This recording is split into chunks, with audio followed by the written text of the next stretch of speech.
you can see the math down here below. It's just a more flexible and reasonable standard. And then on this next slide, those last two recommended parking recommendations, they kind of work in tandem. We're not meeting these standards exactly, but we believe that what we're allowing is like a half measure that is an outcome from the public meetings and comments to still allow for parking in many places, but make it a bit more difficult or a bit less regular to get a curb cut with every new demolition and build. So in wards C and D, where this was heavily advocated for, we're prohibiting street parking, off-street parking on interior lots with a lot width less than 26 feet. And in all other wards, we're prohibiting street parking on lots with a width of 25 feet or less. I'm sorry, just less than 25 feet. So on your right is kind of an example of what this would look like. So we have a street right now where it's almost a continuous driveway. And the pedestrian conflicts there, the landscaping is not there. The street trees aren't there because of this, rampant want and need for privatized parking in front of your home, or in a garage at your home. With this new standard on these lots, if these buildings were to be built brand new, the lots in this example where we're doing, I'm showing, this is not Ward C or D. The homes on the bottom would not be allowed to have driveways, whereas the 25-foot wide or wider homes would be allowed to have driveways, returning curb parking and encouraging either front yard landscaping, new tree canopy, and just making an overall safer experience for those pedestrians. We're getting close to the end here. Thank you for keeping on. Allow ground floor restaurants, that's conditional uses at corners and along wide streets to promote the location of more goods and services within walking distance. So currently, R1 is just very homogeneous. It doesn't allow for mixed use. So even though we do have mixed use buildings in the R1, it makes it difficult to convert tenants from maybe retail to restaurant. And that's certainly a weakness. In fact, the current R1 allows for those mixed use buildings to be converted to residential units on top of or in addition to any residential units that are on site there. So like this building could, as of right, without even coming to a board, change that commercial unit to a residential unit under the old R1. And that's something that we want to stop. We don't necessarily want to lose that mixed use character any longer. So what we're proposing is if you have photo evidence from the 30s that this was a mixed use building, you can put back commercial uses in that space. The building on the top shows a residential conversion next to a storefront. That's hopefully going to be converted to a new store, but it's all papered up. The other, it's like a two-prong approach here. The other approach that we're trying to do to meet this recommendation is we're allowing corner commercial as a conditional use, but only permitted where other commercial corner commercial uses already exist. And we're limiting that commercial use to the ground floor of that building. These are just some summary slides of these recommendations that Tanya and I went over for just a summary of this presentation. And there's just a summary of the map adjustments. And that's the end of the presentation. Thank you.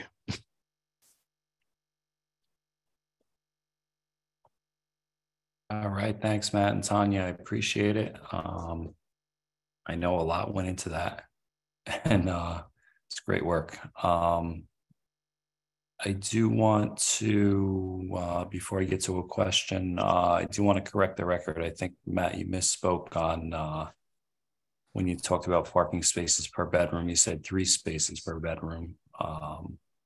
It should be 0.3 spaces per bedroom. That's correct, 0.3. The only real comment that I have, I noticed a couple spots in the plan, and one came up in your presentation tonight, where you talk about, you use the term predominant on the block front. Is there any way we can define a percentage that we're talking about when we say predominant? We can. I think predominant, Tanya, correct me if I'm wrong, would be anything more than 50%. Yes, and did we write that somewhere? It almost feels like this is a conversation we had. I will check, but yeah, I would say predominant would be 50% or more. I didn't see it anywhere. If it's it is not in there. Okay. It is not.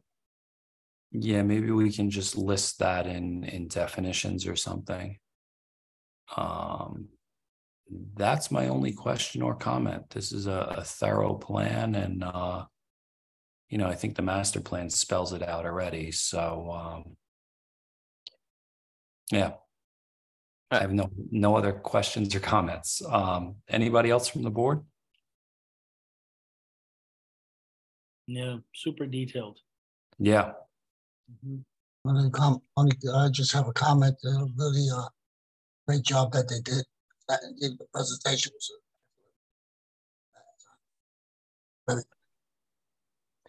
I do have one piece of housekeeping. We posted to the portal another draft dated June 12th, and we just added another purpose statement to R1, and we realized that we had left out some strike through language in the OR district that we are combining with CBD, the central business district, into the NC3. We just somehow omitted that language rather than showing it as strike through. So we just put that back in and showed it as strike through. Okay, understood.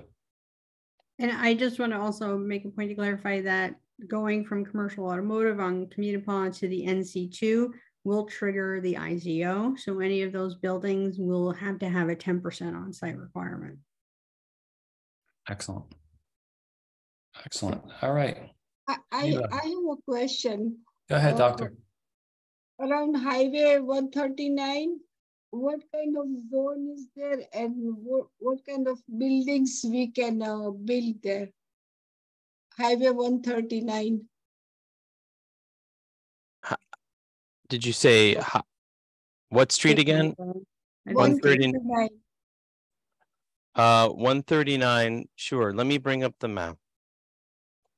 So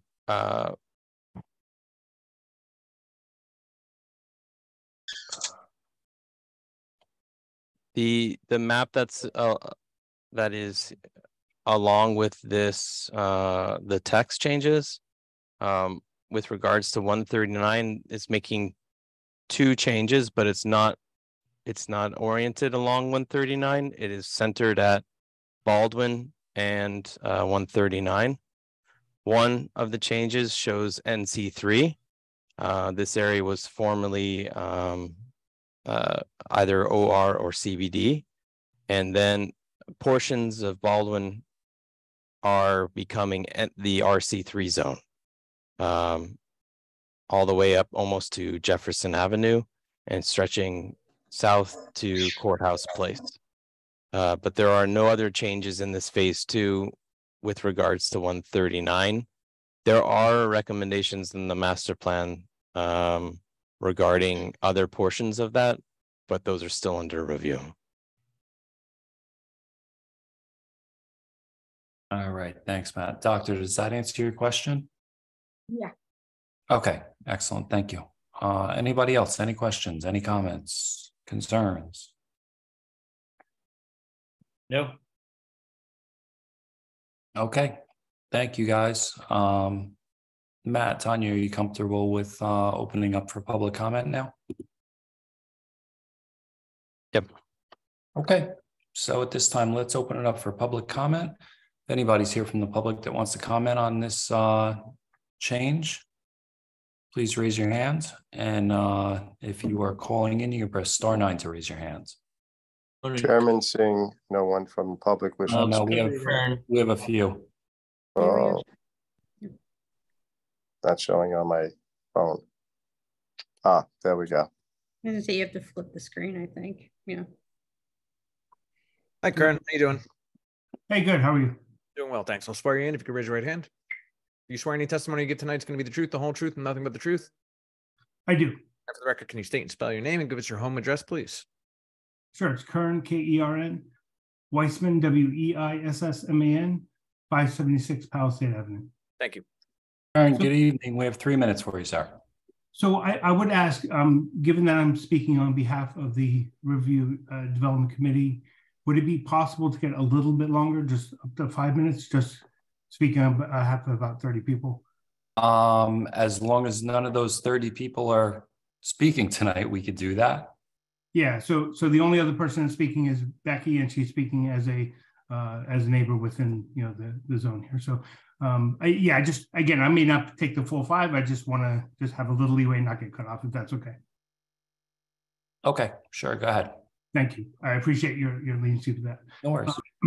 Yep. So the first thing I want to say is that I commend a number of the changes that are being made here on behalf of the R&A Development Committee and Board. We worked, tirelessly over the years for a number of these changes. Specifically, what I want to go on record about is for the curb cut change. So one thing that Matt didn't state, and he can correct me if he feels that, or Tanya, if I feel I'm saying something incorrect, but part of the reason why we pushed so hard for wards C and D to be included in having a more restrictive curb cut policy is because we were finding that developers were demolishing homes simply for the purpose of getting a curb cut. So there was, I think at one point I was told that the Heights, the Ward D, had the highest demolition rate in the entire city.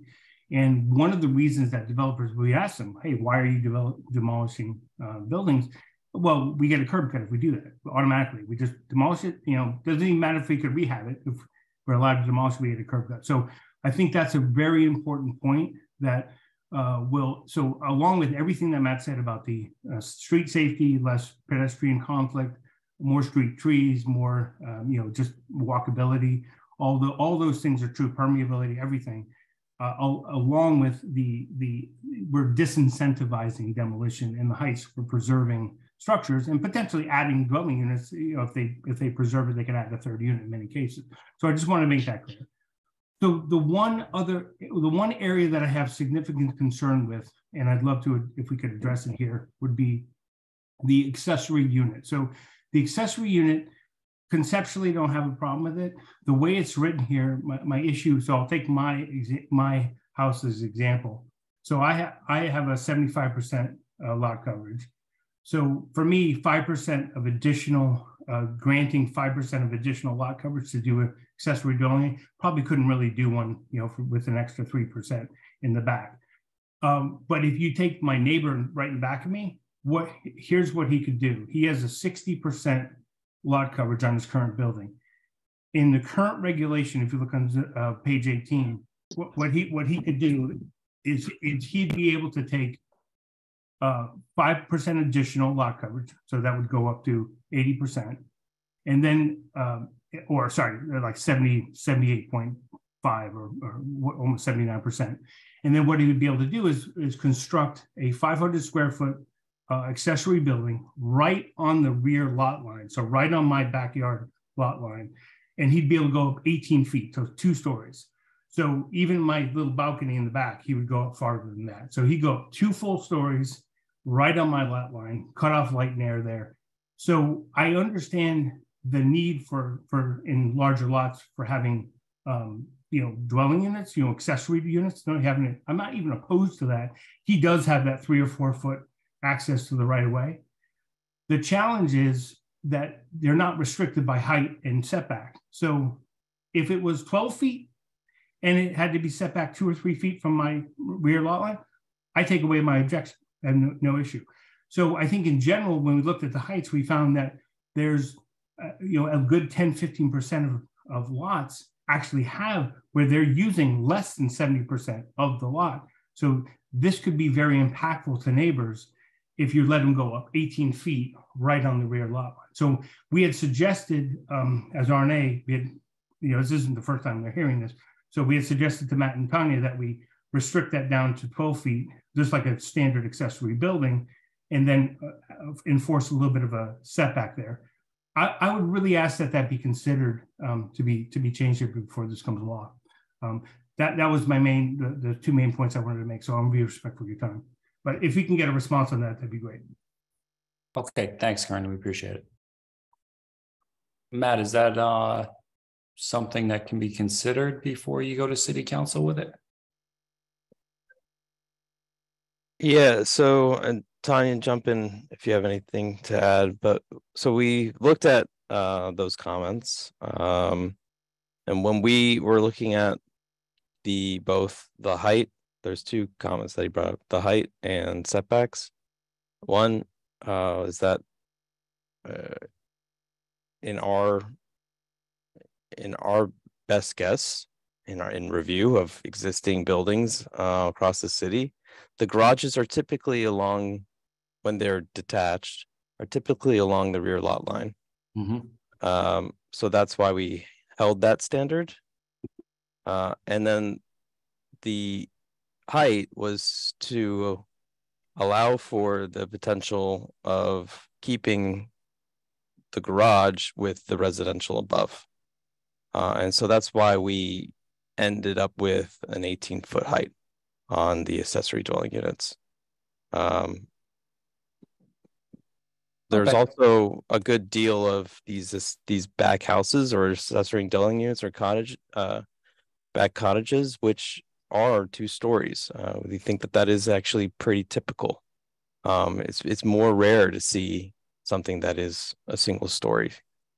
So in keeping with this being a return to some building typologies that were outlawed, we think that what we've crafted is accurate.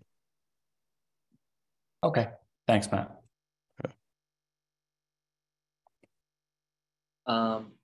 Promoted Becky. Hi, Becky. I just want to swear you in before you speak. All right, if you could raise your right hand. Do you swear any testimony you give tonight is going to be the truth, the whole truth, and nothing but the truth? I do. For the record, can you state and spell your name and give us your home address, please? Sure. It's Becky Hoffman, BECKY HOFFMAN, 154 Ogden Avenue in Jersey City. Thank you. Ms. Hoffman, good evening. We have 3 minutes for you. Thank you very much. I appreciate it. I do just want to ask a clarifying question on what Kern brought up and what Matt just talked about in terms of the accessory. I didn't see anything that said an accessory building had to exist when you were talking about the garages. It seemed that it could be something new. So if you can clarify that for me, I would appreciate it when I finish speaking. In terms of, I also want to acknowledge, I understand how much hard work went into this and it's not easy. So I do appreciate that. And that you did make some of the changes that the neighborhood did request. Some of my comments that I wanted to make though, address some of the changes like the townhouse lot subdivision and some of the things that are done in the past would be non-conforming and are really the purview of board, so that the neighbors can have more input as opposed to less. While I appreciate the need or the desire to have fewer applications before the boards and have some more as of right opportunities, some of those situations are the things that really do require public input. So if you're going to change the orientation of buildings, that's the type of thing that could really benefit from a public hearing and input. The other one I really wanted to address was the change from the R1W to R2. Really disagree with that. It seems to be an upzone for no reason on a limited area. It's not something that seems to make sense. You could, while you can, yes, there are buildings that are 3 and 4 stories in that area. There are buildings all over the R1 and in all over the heights that fit that, but are specifically R1. And it just seems that it would make much more sense to maintain that as R1. That zoning didn't change in many years. It wasn't taken advantage of, and feel pretty strongly about that. So just to go back to what I wanted to say, I think in many cases, the changes reduce public input as opposed to increase public input. And I'd hope you take that into consideration. And with that, if you could just answer my question, Matt, if you have an opportunity to do so, I would appreciate it. All right. Thank you, Ms. Hoffman. Sure. I mean, I hate to feel as though I'm being combative, and I don't believe I am. I feel like we've had extended conversations about these items. But to answer the questions on the record, the R1W is not akin to R1. It is akin to R2. Just like the NC is a 5-story zone, yet along many of our commercial streets, you won't see just line after line after line of 5-story buildings. There is a gap in the capacity of what we zone and what's the built environment, what built environment exists. And R2 is more aligned with the standards that exist for R1W. One of the other recommendations I remember off the top of my head is to just streamline and reduce the amount of zones that we actually have, which we're always struggling to do. But this is one opportunity where we actually saw a chance to do that. So that addresses the R1W, R2. With regards to the ADU, right now, and we're not changing it when it's not an ADU, and it's just an accessory structure, we cap the height at 15 feet. That's what we're proposing, and that's what already existed. So what we're proposing when we talk about an ADU is just an additional 3 feet in height. So it is not, I don't believe, an extraordinary change from what already is allowed. Am I missing one of the other questions that she brought up? I had a security guard come in and talk to me because I'm here late. The question was about the subdivisions for the townhouses, and there being a public hearing.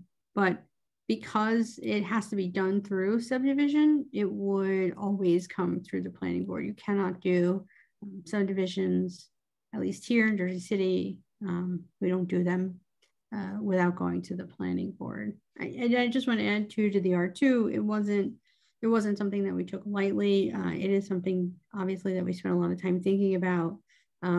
And my concern with kind of putting it down to the R1 is that you're basically making a lot of buildings there non-conforming. So if I can already do 4 stories, or it's a predominant 3 unit, I'm basically creating a non-conforming use. And anytime that building wants to, build out further back or not, they would have to go to the zoning board for the expansion of non-conforming use.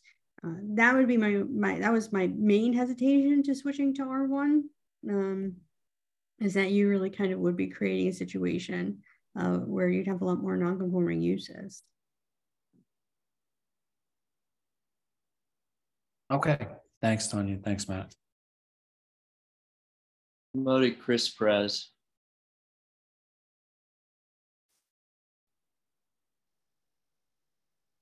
Hi, Chris. How you doing? Good, how's it going? All right, I'll swear you in. Do you swear any testimony you give tonight is going to be the truth, the whole truth, and nothing but the truth? I do. For the record, can you state and spell your name and give us your home address, please? Chris Perez, Perez, 185 Carteret Avenue. Thank you. Mr. Perez, good evening. We have 3 minutes for you, sir. Okay. I want to be able to share my screen. Could I do that?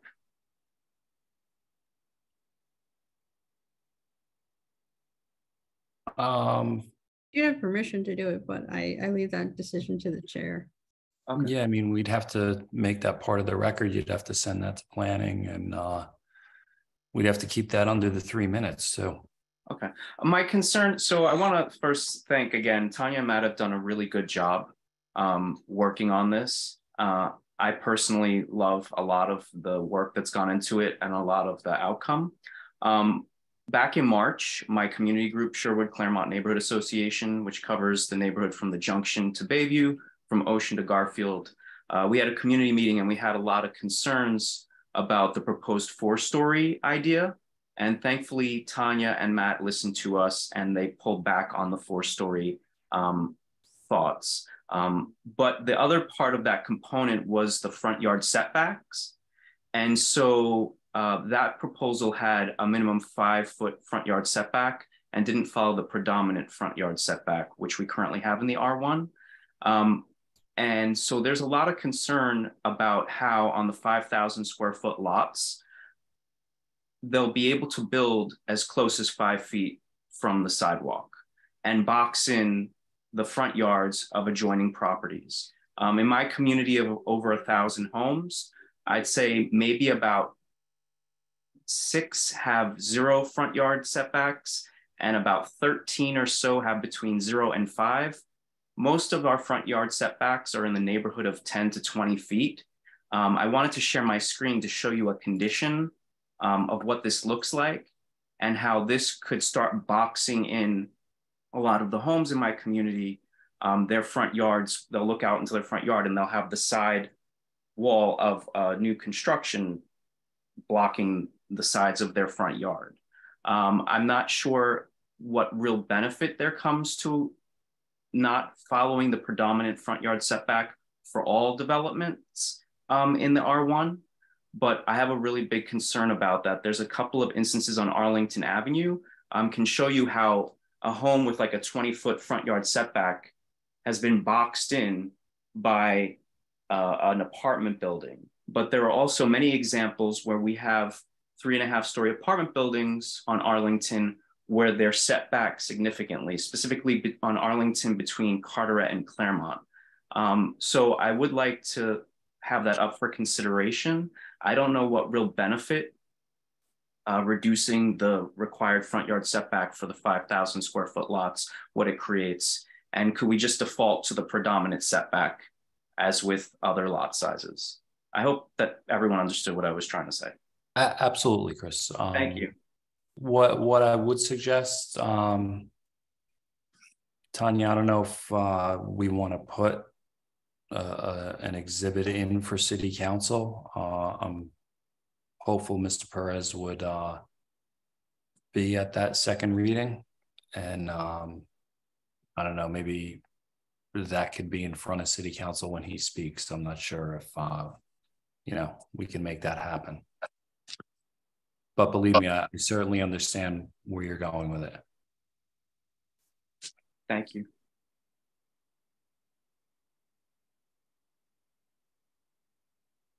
How did Edouard Therese?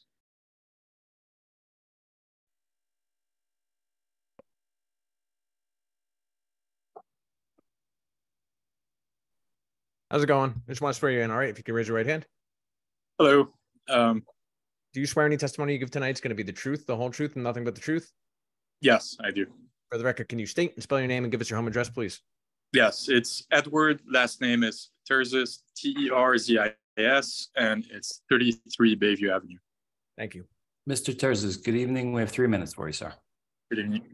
So my only question, I mean, the master plan looks really interesting. I think there's a lot of positive elements coming into all of the planning, and I can see a lot of hard work that's been put into it.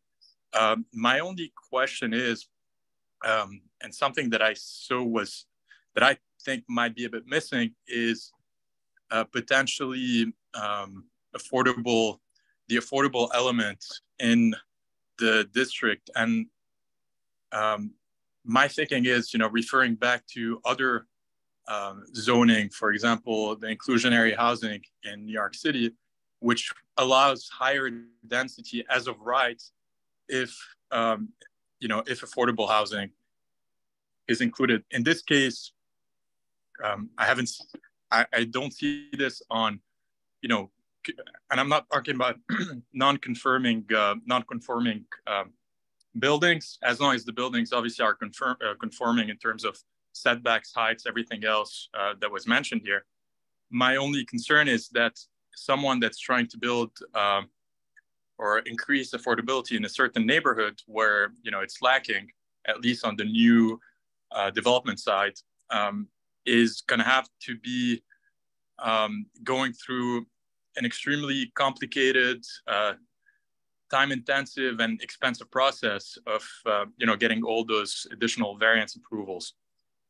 Isn't there a way we could consider at least additional density while a building meets all of the other requirements if inclusionary housing is included as, in addition than what's, required as a separate kind of like addendum to the new zoning allowances? So increased density, which would be, the first thing I can think about. The other thing as well that does New York City is, they increase usually lot coverage as well and height. This is not necessary, especially in districts which are predominantly, setback at the front and, 2.5, 3 stories, maybe 4 stories sometimes, but rarely. But what I mean is within those 3 stories and, everything else being considered, having an additional density allowance as of right, would that be something that could be considered? Okay, thank you, sir. We appreciate it. Matt, Tanya, does that Yes, can I just rewind a bit? Sure. What was the comment at the end of Mr. Prez's comments from you, Chairman? I missed it. So he wants to present an exhibit showing, differing setbacks. Okay. Where in the community, some properties are set back, 10 feet, 20 feet, 12 feet, as far as, giving that 5-foot setback be the new standard. Mm-hmm.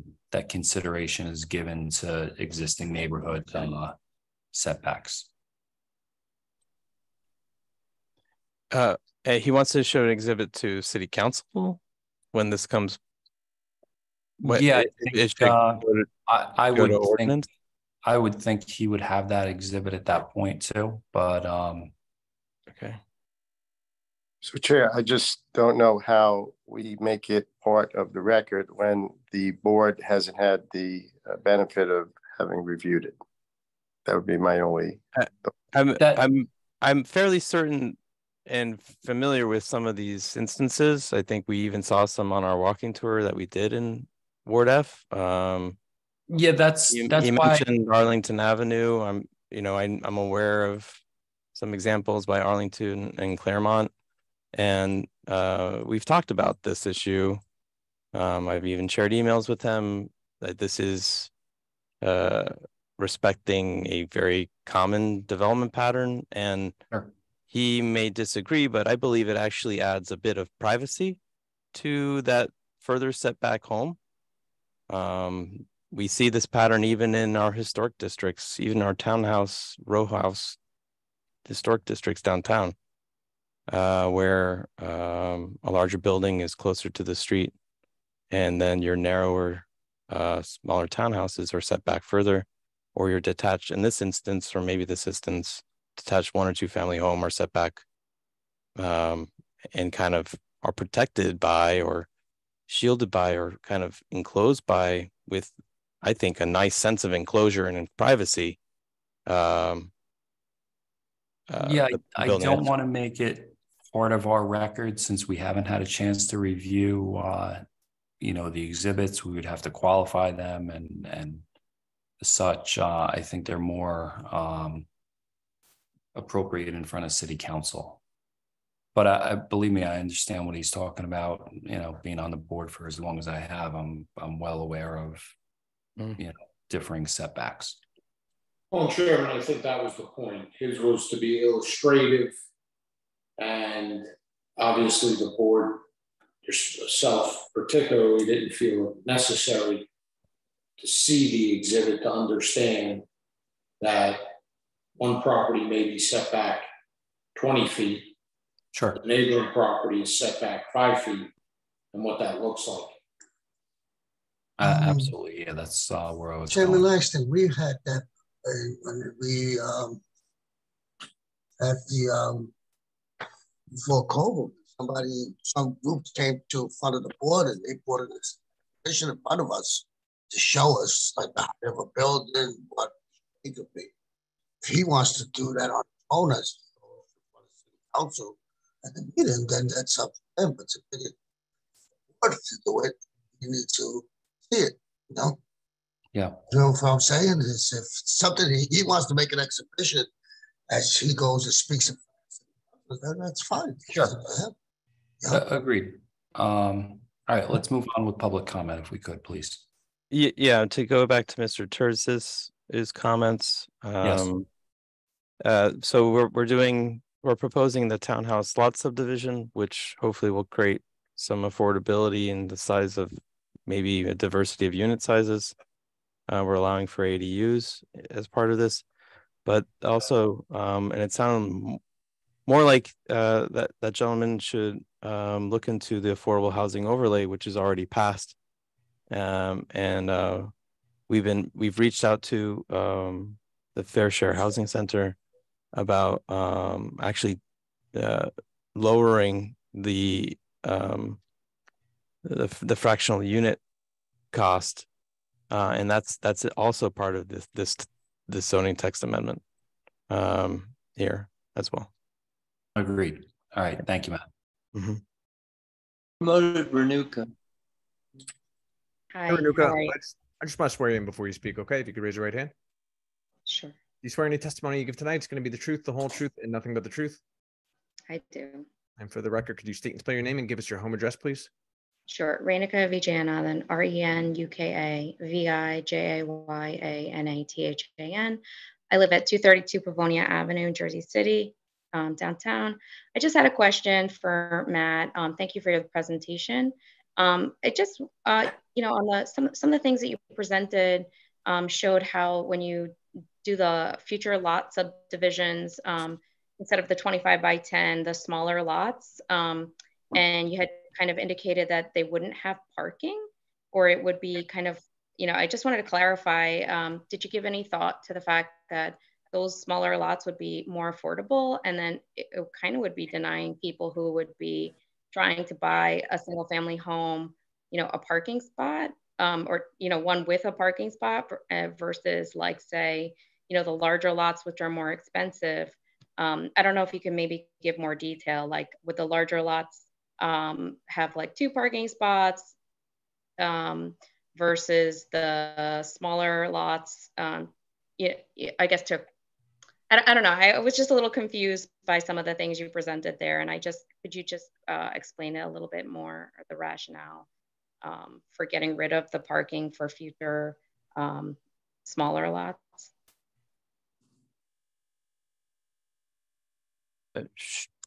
Yes, is that the extent of your comments? I didn't want to interrupt you. Yeah, no, that's it. Yeah, that was just more a question. Thanks. Okay, thank you. We appreciate it. Go ahead, Matt. So one of the major recommendations was actually to prohibit off-street parking on lots 50 feet wide or less. And that just seemed like we were going to come up against a brick wall on that. So out of our public meetings, we came up with standards that we were proposing, that we separated out into Ward C and D, where we had more advocacy for limiting off-street parking. And then in other areas where we're keeping much more of what the status quo is. However, it is a bit more strict. She's correct in saying that on some of our narrower lots, so things that are going to be less than 25 feet wide, anywhere in the city, it will be harder. It will be prohibited to have a curb cut. Excuse me one moment. I don't like sitting in the dark. I'm talking to everyone. They'll be prohibited from having a curb cut, but that after a certain point, when a lot becomes so narrow, you don't have any space to have a curb cut to begin with. You are parking literally in front of your front door. And then there's no opportunity for any sort of landscaping or a street tree. We're not limiting the amount of parking provided on lots that can provide parking or have curb cuts. There's no maximums that are being imposed in the R1 district. So as much parking as they wish on a lot that it allows for a curb cut may have it. In fact, we're even allowing for a conditional use parking lot if they provide electrical vehicle parking to the public. That's one other thing that we didn't discuss in our presentation, but we're allowing because it wasn't a recommendation of the master plan. So we're looking for opportunities for more off-street parking. At the same time, we're trying to emphasize and put a spotlight on housing first, people first, not housing for cars. So where I understand, yes, it might be a difficult choice if someone needs a private vehicle to choose a home that's at a price point that doesn't come with parking. But we believe that we're trying to create opportunities for those vehicles to be parked elsewhere. All right, thanks, Matt. Promoted Leela Blesh.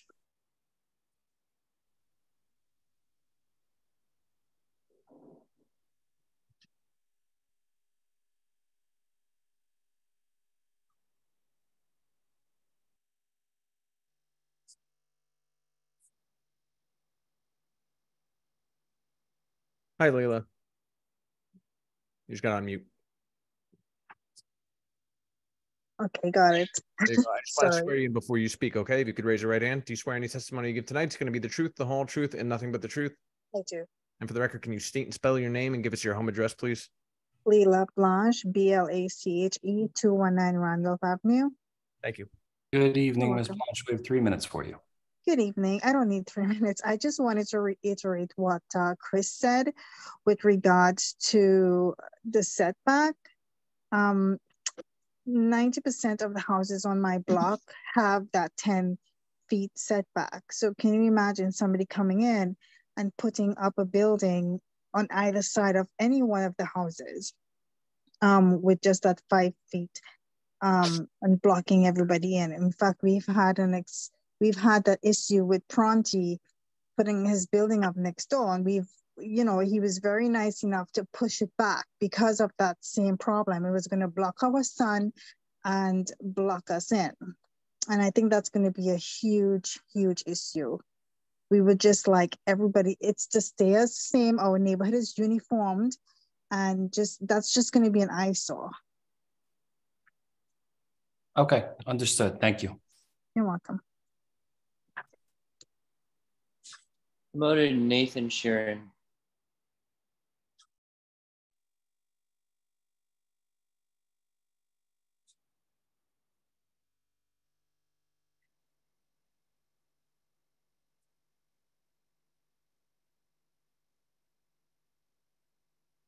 Hi.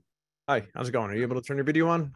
There you go. All right, great. I just want to swear you in before you speak, all right? If you could raise your right hand. Yes. You swear any testimony you give tonight is going to be the truth, the whole truth, and nothing but the truth? Yes, I do. And for the record, can you state and spell your name and give us your home address, please? Yes, Nathan McCormack, NATHAN MACCORMACK. I live at 130 Glenwood Avenue. Thank you. Mr. McCormack, good evening. We have 3 minutes for you, sir. Thank you, Chairman. I don't think I'll take that long. But I just wanted to say to both Adam and Tanya, or I'm sorry, Matt and Tanya, congratulations. I know that there was a lot of work that went into that plan, and it was great to see it presented tonight. So thank you for that. I just had two questions, actually. One is, I think I'm going to be echoing the sentiment that's already been relayed tonight, first by Chris Perez regarding the change to the R1. So living here on Glenwood Avenue, building right behind me actually, is the former dorm of St. Peter's University. I live in a single family house right next door. At some point, the dorms, well, before they were dorms, it was an apartment building that was constructed. And I haven't measured, but I think there's probably a 5 to 8 foot setback, whereas my house has a 25 foot setback. And I can tell you that it definitely is not something that I would choose to live next to. Obviously I did, but I wouldn't choose for a newly constructed home for it to be built that way. The only issues that I can think of, one is the obvious, it blocks your sunlight when the front of your home has a different setback from the home next to you. One of the other issues is the amount of garbage that winds up wafting into the front of our house. It just creates a wind tunnel so that we have so much more garbage than the people right next to us that I'm constantly having to pick up, basically, which I do on a regular basis. So I just wanted to say I wish I could agree that it makes me feel safe.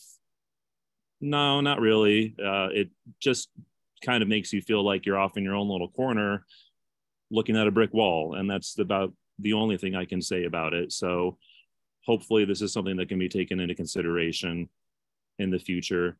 And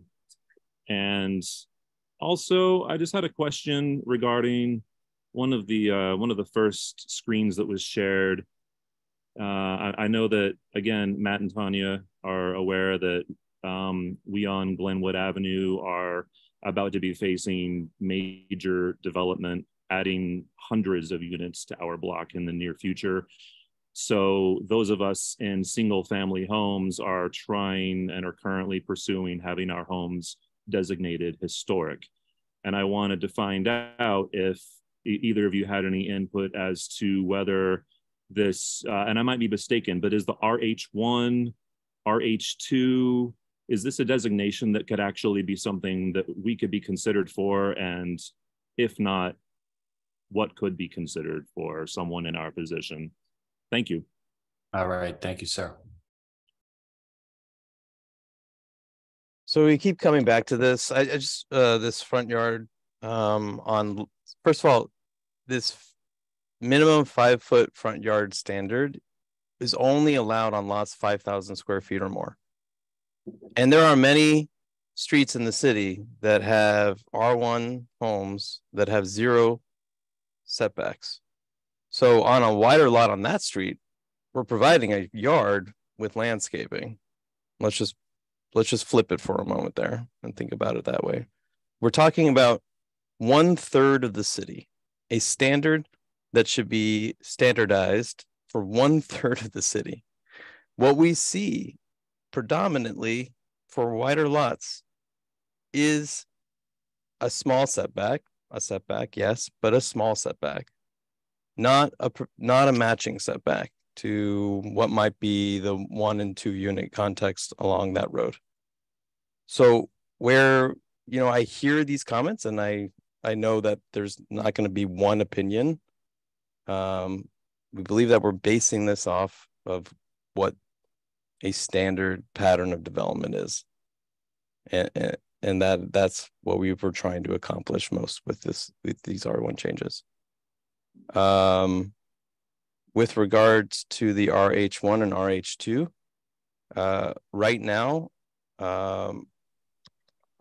we're only applying the RH2, which is kind of a mirror to the R1, but but reserved for areas that are designated historic districts or soon to be designated historic districts that are outside of the downtown kind of brownstone area, right? The RH1 is limited to, or for larger lots. So usually 4,000 square feet or more. And we haven't looked at it beyond the areas that we've proposed as part of this phase 2. I'd say that in the meantime, what we're also doing is moving forward with the historic master plan element. We're about probably about 3 months into it, so there's a good chance that some of that zoning will be tweaked. So I think we were pretty hesitant to move on anything else because we think the historic master plan element needs to play out, and those recommendations for those districts that either already designated or eligible will be played out through that process.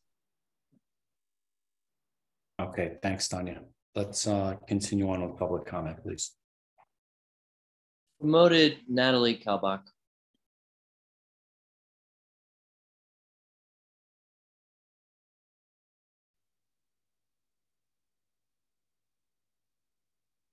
Hi, Natalie. Let me just swear you in. If you could raise your right hand. You swear any testimony you give tonight is going to be the truth, the whole truth, and nothing but the truth? Yes, I do. For the record, can you state and spell your name and give us your home address, please? Yes, my name is Natalie Kalbach, Nathalie Kalbach, and I live on Bentley, 19 Bentley Ave. Thanks. Good evening, ma'am. We have 3 minutes for you. Thank you. Yeah, great illustration of the plan. Thank you.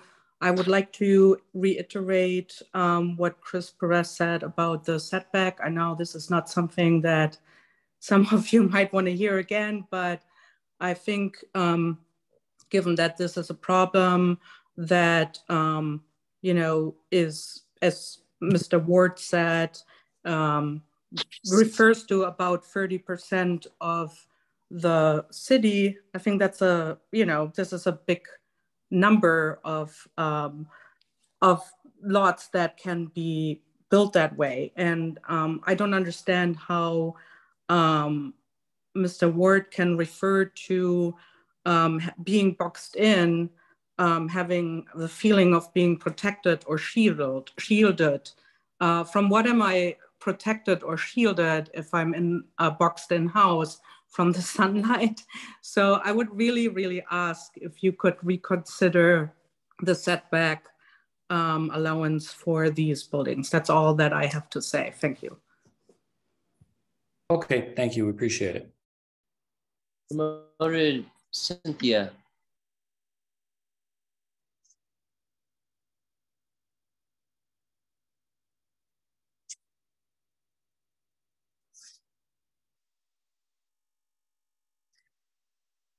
Good evening. I guess I'll ask, are you intending to testify this evening, or are you appearing in your official capacity? No, just I wanted to comment as a member of the public. Sure, then I will swear you in. Okay. Do you swear any testimony you give tonight is going to be the truth, the whole truth, and nothing but the truth? I do. And for the record, can you state and spell your name and give us your home address, please? Yeah, Cynthia Hadjianis, CYNTHIAHADJIYANNIS, and I live at 25 Zabriskie Street. Thank you. Ms. Hadjianis, good evening. We have 3 minutes for you. Okay, good evening. Thank you.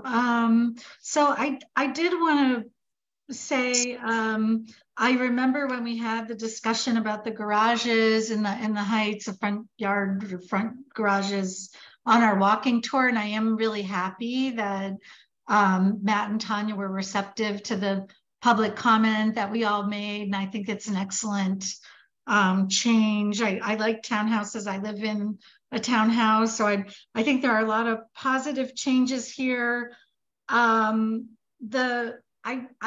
Matt made a comment, I didn't see it as part of the presentation, about lowering the fractional unit cost under the affordable housing overlay.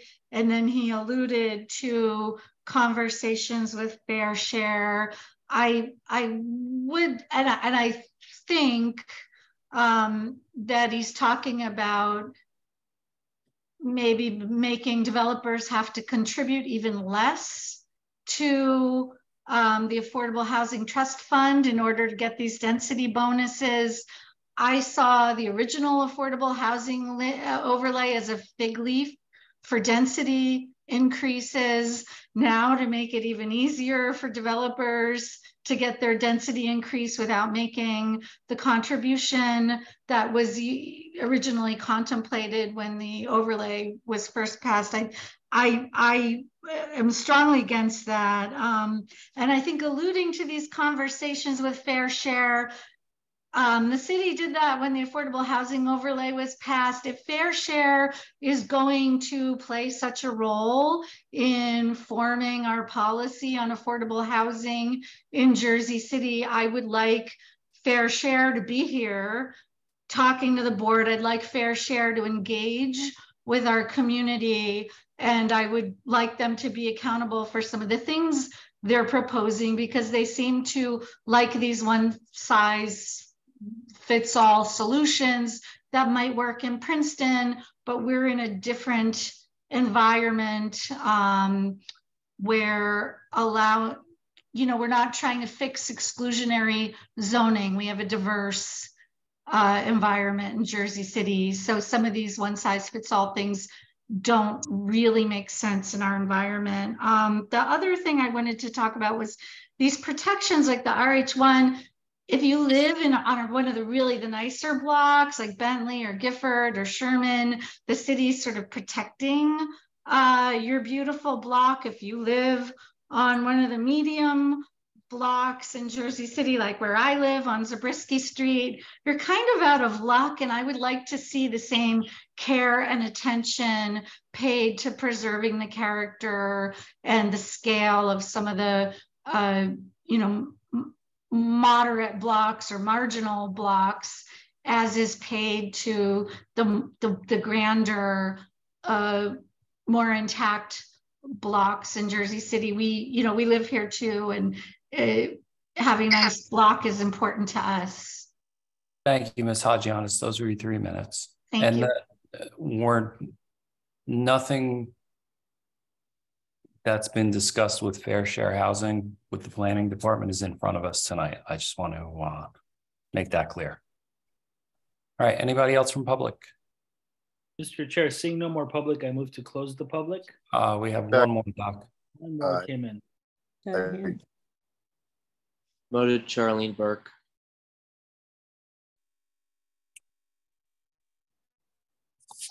And I see Mr. McCormick's hand raised again.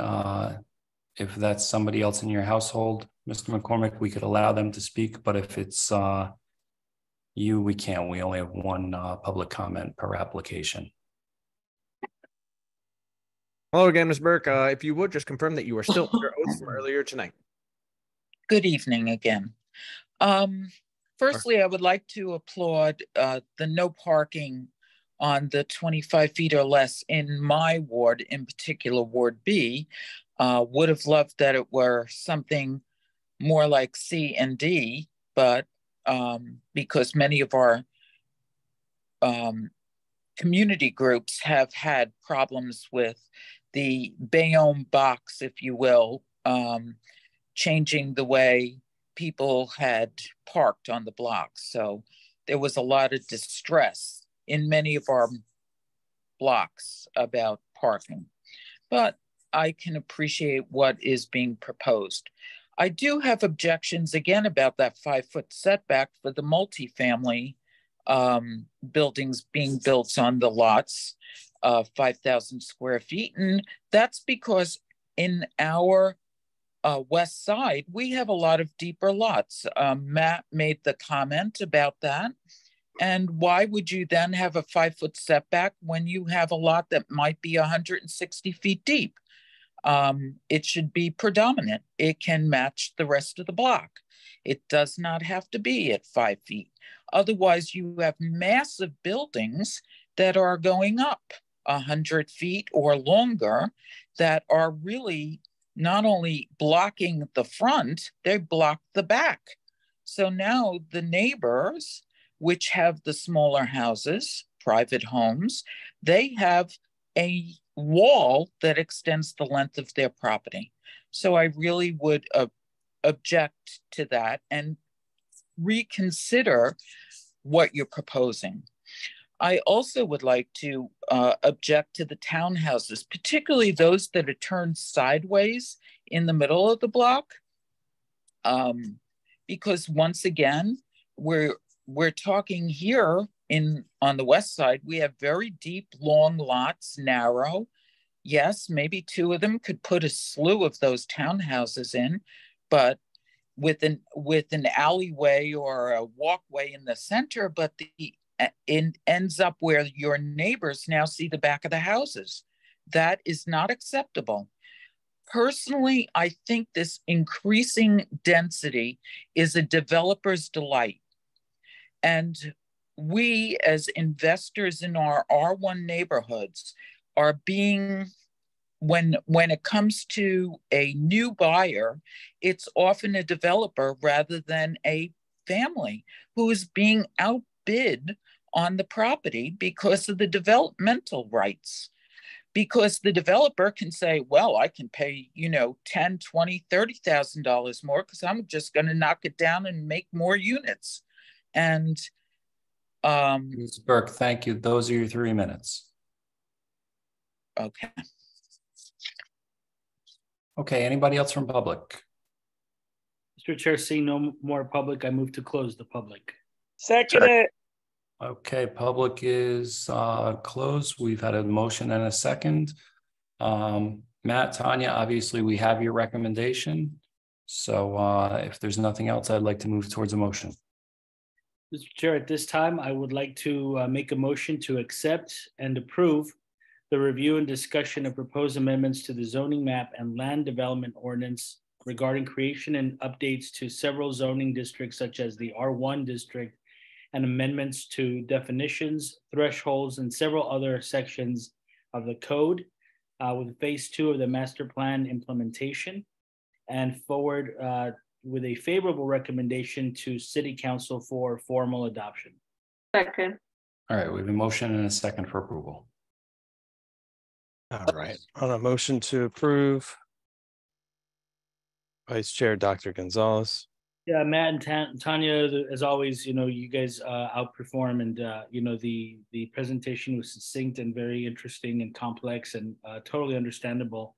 I do thank the public for coming out. I do understand the hesitation, but this is actually a really good thing, I think, for the city, and so I vote aye. Commissioner Torres. I want to just say basically the same thing. Everyone that helped you with this, the staff and everybody that got involved, and I really think it was great to hear the public. Really, thank you for doing walkthroughs and walking through the neighborhood, seeing what the people wanted to share with you on plans. I really give you credit. Really blew my mind when I heard the people saying that. So with that, I'm going to vote aye for this. This is a really good thing. Commissioner Cruz. I vote aye. Commissioner Gongadin. I just want to thank the public for coming out this evening and voicing their concerns as well. And thank you, Tanya and Matt, as always, for such great presentation and work put in as well. You engaged the public as well in this. And I thank you so much. Aye. Commissioner Lipsky. Yeah, I thought it was an excellent presentation with the history and the attempts to streamline the what looks like tangential ways of zoning. I particularly like the ADU concept. When I hear people throughout the city, I think Becky Hoffman had said it, about sort of limiting. I have concerns in terms of, the ability to have different ways of approaching it throughout the city. Third of the city is 14, 0.7 square miles. And so just about 5 square miles being affected. And it's not just C and D. I mean, we're hearing people from B. I don't know where Mr. Perez with the redistricting is, if it's A or F. And to have that broad brush of community come out with those kind of concerns. And as Matt had demonstrated, he has a comfort level with the setbacks in a certain way. And, you know, beauty's in the eye of the beholder, others don't. And so I tend to favor a more localized approach. And if it needs to come before the board, obviously, if we could spend upward of 6 hours in a board meeting like we did tonight, and we do this regularly, then I don't think that that would be inappropriate. So I'm going to vote no. And I just think that, again, that setback part and the ability to allow for conversation would be best, even though it was a great presentation and a lot of great components to the plan. Commissioner Dr. Desai. Yeah, I would like to say Tanya and Matt has put so many hours preparing this presentation. So I would like to thank both of them. People came out and they gave their opinions, and this city has different wards, and each and every ward has different kind of housing. And we can see that parking is the main problem in this city now. So people are concerned. They came out and they raised their voice and everything. So one thing is parking, which even I'm always worried about it. You know, people should get parking. So anyway, I'm going to vote aye. Chairman Langston. Yeah, I find the, let me back it up 1 second. Tanya, Matt, amazing job. I know the outreach on this was massive. So speaking on the consistency with the master plan, it's certainly what the master plan envisions here. I think standardizing those setbacks are important. I think we need to have a standard across the city. So, you know, once again, great job. It's definitely a favorable recommendation for me to City Council, and you know, it's certainly up to them if they want to reconsider on setbacks. But I think, as far as I'm concerned, it's a good thing, and it's well written, and I'm going to vote aye. Motion carries on a motion to recommend to City Council for approval, 6-1. All right, thank you guys. I apologize, everybody. We do have to get to the next item.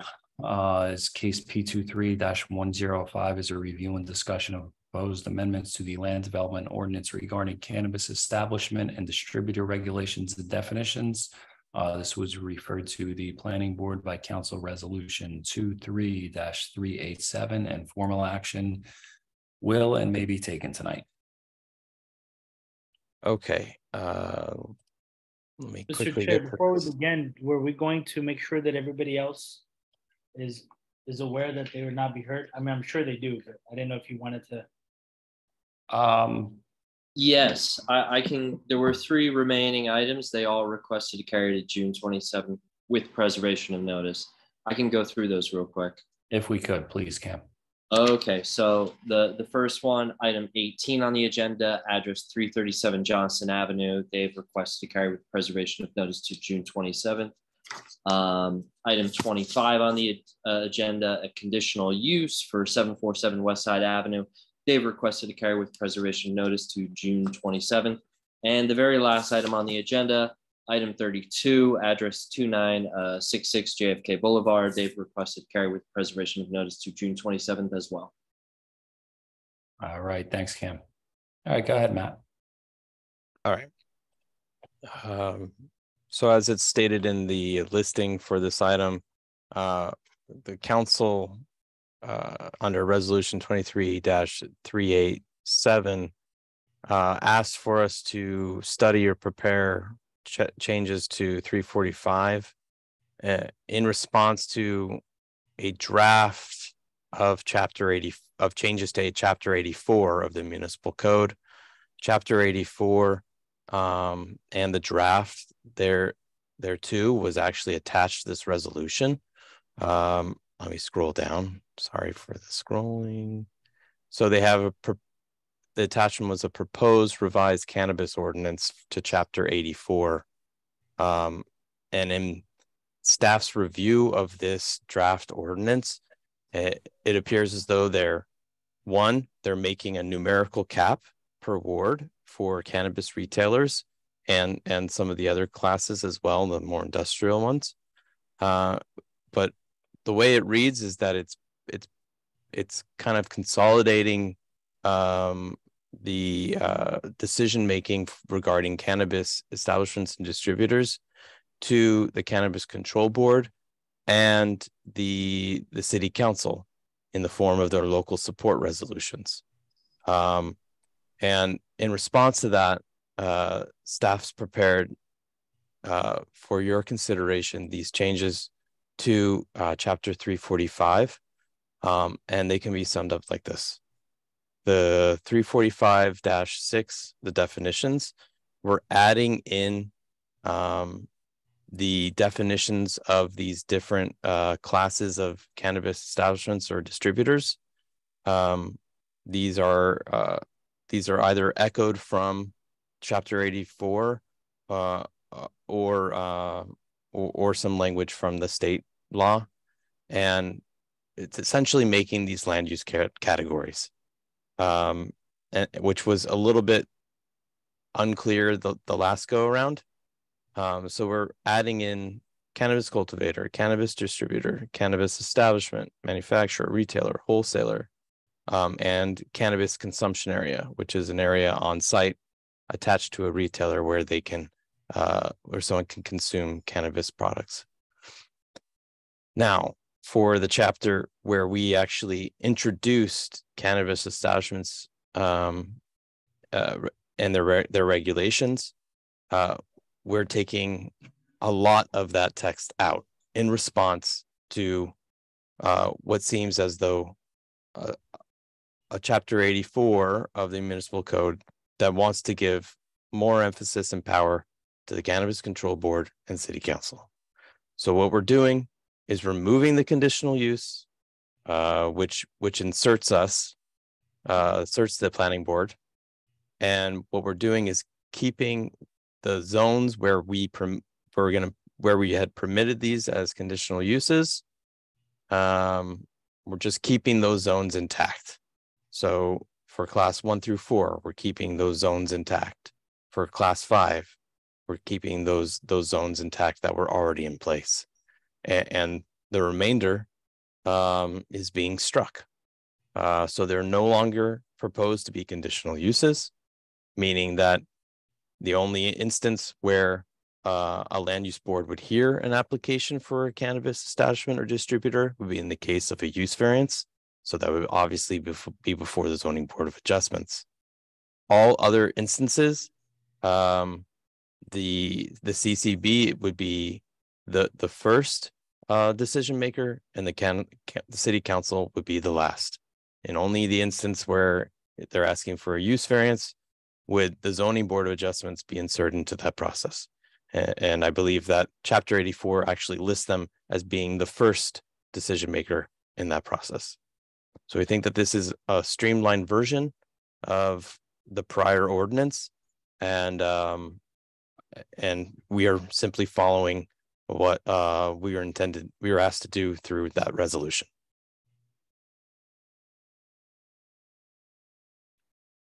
Okay, thanks, Matt. Anybody? Matt, can we just mark, for purposes of the record, let's mark the notice as A1. You just highlight that for the board. Yeah, so we have on the data portal, we have a document that says notice to County Planning Board and adjacent muni clerks. So we just followed the required notice provision. All right. And so, Matt, I just need to ask a couple of very basic follow-up questions as some of this may implement how we proceed going further. As I understand the changes to the land use development ordinance, which is what would put it in front of our board, essentially all of the cannabis uses that this board has seen in the past, specifically the Class 5 retail use, which we saw many of, rather than being conditionally permitted with certain limitations, they are now permitted uses in those zones. Is that accurate? That is accurate. And then if I'm reading the changes to Chapter 84, which is the licensing ordinance, those considerations have now fallen under the purview of the Cannabis Control Board. Some of them may have been removed in totality, but those are items for them to consider when reviewing applications under their jurisdiction and authority. Correct. So essentially, from the planning board standpoint, we're actually being removed from the equation as all of the cannabis uses are going to be permitted in all of the districts in the city, and anything that doesn't fall within those delineated categories, jurisdiction would be exclusive to the zoning board. Just those jurisdictions where we had already permitted them as conditional uses. Nothing additional. But otherwise, yes. Thank you, Matt. So, Matt, just to be brief, to follow up on Santo's concern or Santo's clarification, let's say there's changes that are significant to an application we've already heard. Now that it's not a conditional use, since we were the first, or we already had our vote on one of those projects, if there are changes and they had to come back, would that fall under us, or do they just go right to Cannabis Control Board with any yeah, so it depends on the size or the scope of the change. They could still trigger a threshold for site plan, but we wouldn't be necessarily looking at the use.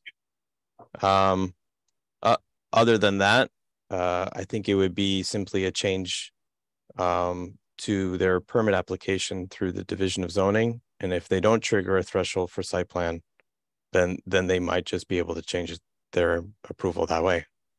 Okay. Understood. Yeah. All right. Thank you. So the use wouldn't factor into the site plan application, even if it came back. The fact that they had already been approved going forward, if the mayor and council adopt the ordinance, the use itself becomes a non-issue for this board. The only issue would be traditional site plan review, and whatever the use is, it's going to be a permitted use, so it's a non-factor in our consideration if and when we get there. Okay, understood. Thank you. All right, anybody else? Any questions? All right, so at this time, let's open it up for public comment. If anybody's here from the public that wants to comment on this ordinance, please raise your hand. You're calling in, you can press *9 to raise your hand. Mr. Chair, or there's somebody. There's one. Voting Diana Williams.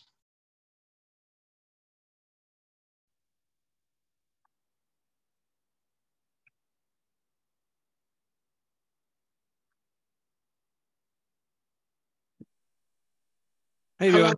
I just want to swear you in before you speak, okay? If you can raise your right hand. You swear any testimony you give tonight is going to be the truth, the whole truth, and nothing but the truth? Yes. And for the record, can you state and spell your name and give us your home address, please? Diane Williams, D-I-A-N-N-E, Williams, W-I-L-L-I-A-M-S, 404-406 Pacific Avenue, Jersey City, New Jersey. Good evening, Ms. Williams. We have 3 minutes for you. Okay, I'm a little confused by what was just said, so I have a lot of questions at the same token. But when it comes to a cannabis retailer, this is a bunch of group of houses right here. We have 3 building locations in between all houses. 1 liquor store that has uncontrolled traffic and makes the neighborhood uncomfortable, especially within the past 2 years, and cops had to be called repeatedly. The restaurant is perfect, they close early. Now we have to have this here, and this uncomfortable feeling. I pretty much was about to give up on this because I've been here since 5:30 between my phone. Me too. Me too. But I wanted to make sure that I was heard because so many things keep happening in the neighborhood and I'm not paying attention or I'm not getting proper notification. But it's a problem for me to know that that's going to be here. That's going to bring unwanted traffic, uncomfortable traffic for the children that we do have here. So this ordinance doesn't change anything as far as cannabis locations. And Matt, correct me if I'm misspeaking. This just takes the planning board out of the equation, essentially. It'll still go to city council. It'll still go to the cannabis control board.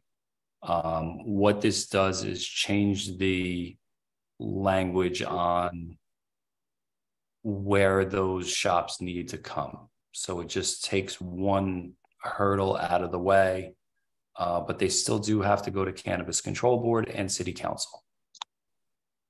What it also what the city council is doing, not this ordinance that's before planning board, but what the sister one is, the chapter 84 ordinance, it's putting a numerical cap on the amount of cannabis retailers, whereas the prior rules really had no numerical cap. They just had distance requirements.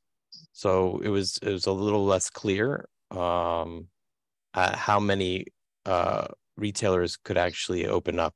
But in my estimation, the number that they're considering, which is 48, is in some way reducing the potential of the prior ordinance. So there is some, in some sense, they're kind of they're preventing more from opening up. It can be argued. All right. So I don't know if that alleviates any concerns that you had, Ms. Williams, but. No, it's just added more confusion because what I just took in, and I could be wrong, is that it's definitely coming there. It's definitely coming 2 doors away, whether I like it or not, or the community likes it or not. That's how I'm taking it. You still have your voice in front of city council and the cannabis control board, though. Will I be notified? This doesn't change that. This doesn't change your ability to speak in front of city council or the cannabis control board on this. And will I be notified of those hearings? Yes. Well, no, yes. they're not. They're public meetings, but you don't receive personal notice for those meetings. I apologize. Is there a specific address that you are concerned about? And if you could, you can call me tomorrow and we could discuss it more. Okay. I'm concerned about the one that's 2 doors away from my home. Well, why don't you take my number down and we can talk about it tomorrow? All right. What's your number? 201 547 5883. Thank you. Okay, Ms. Williams. All right. Thank you, Ms. Williams. We appreciate your time. Thanks for hanging in. Everybody enjoy your night. You too. Thank you. You too.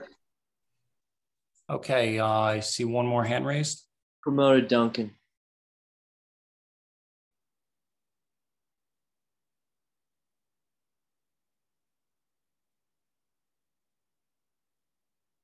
Hi, Duncan. I just want to swear you in. Raise your right hand. You swear any testimony you give tonight is going to be the truth, the whole truth, and nothing but the truth? I do. For the record, can you state and spell your name and give us your home address, please? Yeah, Duncan, D-U-N-C-A-N, Delano, D-E-L-A-N-O. My home address is 29 Ardsley Road, and that's in Montclair, New Jersey. Thank you. Mr. Delano, good evening. We have 3 minutes for you, sir. I just had a question about the proposed change to the cannabis here, when that would take effect and how that would affect applicants that are waiting to appear before this board on their planning board applications. If the board acts tonight, a resolution of their decision will be memorialized at the next meeting, and we would proceed with submitting it to City Council for scheduling in late June or July. And an ordinance would need 2 hearings. So potentially at the end of July or early August at the earliest. Okay. And so until then, planning board approval is required. That is correct. Great. Thank you very much. Thank you, sir. We appreciate it. Anybody else from public? If you'd like to comment, raise your hand, please. Mr. Chair, I'd like to make a motion to close the public. Second. Okay, motion is made and seconded. Public is closed. Matt, obviously we have your recommendation. I would move right to a motion then. Chair, I'd like to make a motion for case P23105 for review and discussion of proposed amendments to the land development ordinance regarding cannabis establishment and distributor regulations and definition, and sent to City Council with a favorable recommendation. Second. Second. All right, motion is made and seconded for approval of City Council. All right. Commissioner Gangadin?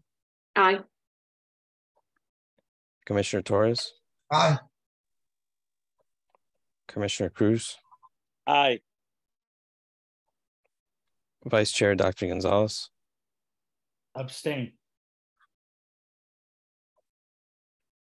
Commissioner Dr. Desai? Aye.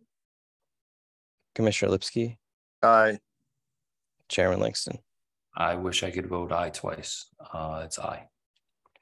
Motion carries 6-4, 1 abstention. Okay, thank you. So with that, we've carried everything else on the agenda tonight, I believe. Actually, I messed up. So 36 Jones, I forgot to mention them.